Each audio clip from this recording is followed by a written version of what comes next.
সবাই ভেবেছিল আমি সাজগোজ করে পাত্রপক্ষের সামনে ঘুমটা দিয়ে বসে যাব, কিন্তু না, এই সাথে 8-10টা মেয়ের মতো না। সাথে নিজের পায়ে দাঁড়াবে, জীবনটা এক্সপ্লোর করবে, তারপর বিয়ে শাদী। অবশ্যই এমন কাউকে বিয়ে করব যে হবে আমার পছন্দের মানুষ।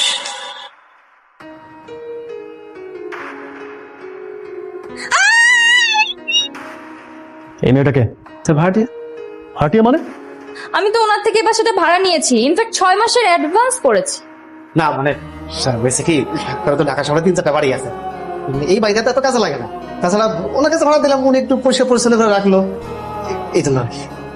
কাজ করার আগে আমাকে জিজ্ঞেস করার প্রয়োজন মনে করো না। সরি, তোমার ওকে এক্ষুনি বিদায় করবা, অ্যাডভান্সের টাকা ফেরত দাও। অ্যাডভান্সের টাকা আমি গ্রামে পাঠাই দিয়েছি, বাসায় সমস্যা হয়েছিল তো ফোন দিয়েছিল তাই পাঠাই।